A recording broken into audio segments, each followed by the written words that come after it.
बच्चे इस तरीके के भी होते हैं। हमारे जो सीएम है शिवराज सिंह जी, उनका जो गांव है वो सीकर जिले के बुधनी में पड़ता है। गांव का नाम जैत है। उसके बाजू में 1-2 किलोमीटर दूर एक गांव है, उस गांव का नाम है खेरी सिलगैना। तो खेरी सिलगैना में मैं गया और हमारे कुछ साथी भी थे वहाँ पे। तो हम लोग ऐसे बात कर रहे थे, एक व्यक्ति मिला सौरभ, तो उससे मैं बात कर रहा था। तो एक व्यक्ति जा रहा था रोड पे से, एक दादा सा जिसके हाथ में हंसिया था। सौरभ बोलने लगा मुझसे कि जो दादा जा रहे हैं ये इनका लड़का टीआई है।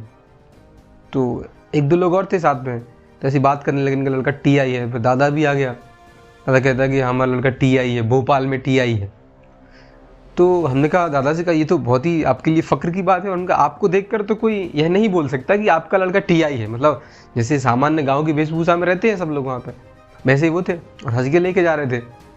तो हंसिया दादा बोलने लगा कि लेकिन हमारा लड़का टीआई, लेकिन वो कभी सुनता नहीं हमारी कोई बात, ना हमारी कोई रीझबूझ करता। मैंने कहा फ़ोन तो लगाता रहता है वो आपको कभी कभार, और आप जाते नहीं उसके यहाँ? तो बोलता है ना ही कभी फ़ोन लगाता है। और जो हमारी बहू है वो BHL में है, BHL। तो अब और आगे बोलता रहता कि जो हम लोग बड़े परेशान रहते, उसको जो मतारी है, मतलब उस लड़के की माँ, वो यहीं रहती है, गांव में रहती है। और जो और भी गांव के लोग थे, 2-3 लोग और आ गए जब तक, वो बोलते हैं कि दादा बहुत परेशान रहता है। अम्मा भी, इसकी जो मिसेज है वो भी बहुत परेशान रहती हैं। दादा फिर आगे बोलता है कि मैंने उसको बहुत मेहनत से पढ़ाया। वाकई में सही बात है, मैंने अपनी 2 एकड़ ज़मीन बेच दी। एक बार मैं गया था उसके पास, कम से कम हमारी ज़मीन ही दिला दो मुझे, 2 एकड़ जो मैंने तुम्हें पढ़ाते समय बेच दी थी। और गाँव के लोग बताते हैं कि दादा चारा लेने जा रहे हैं, ये लेके 2 किलोमीटर दूर उसका खेत है। इतनी दूर से अब ये चारा लेकर आता है अपने गाय भैंस के लिए। तो एक बहुत ही एक समाज की कैसी दुर्दशा है कि किसान के बेटे हुए गांव के माँ बाप कितनी मेहनत से अपने बच्चों को पढ़ाते हैं, जब वो कुछ बन जाते हैं तो उन्हें भूल जाते हैं। कहानी सुनाता हूँ। एक फैमिली थी और फैमिली में माता पिता रहते थे, एक बच्चा रहता था। वो बच्चा बड़ा हो गया और फिर उसकी शादी हो गई।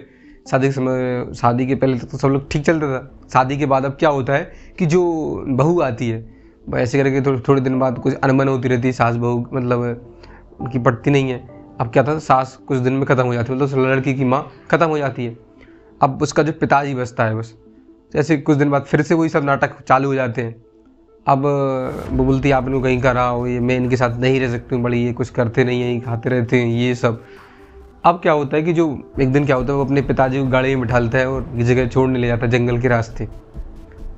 तो जाता है और बोलता है कि पिताजी अब आप यहाँ उतर जाइए, अब मैं आपको अब और अपने घर पर नहीं रह सकता। तो पिताजी उतरता है और फिर मैं उससे बोलता है अपने बेटे से कि बेटा रुको, मुझे यहाँ मत छोड़ो, मुझे यहाँ से 2-3 किलोमीटर आगे छोड़ना।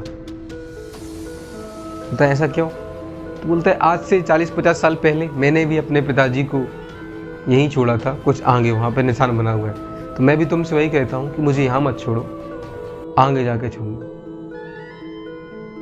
तो ये सही बात है भाई, जैसा हम करेंगे आगे चल के हमें भी अपने बच्चों को, उनको भी देखना है। अगर हम यही सब करते रहे तो हमारे बच्चे हमारे साथ क्या सलूक करेंगे, यह हमेशा याद रखना चाहिए। और बेसिकली मैं अपने गांव के उन तमाम भाई लोगों से यह ज़रूर कहता हूं कि अच्छे से पढ़ना, मेहनत करना, और जो अपने लेकिन माँ बाप को कभी मत भूलना, चाहे कुछ बन जाओ, क्योंकि उन माँ बाप की वजह से ही आज हम यहाँ तक पहुँचे हैं।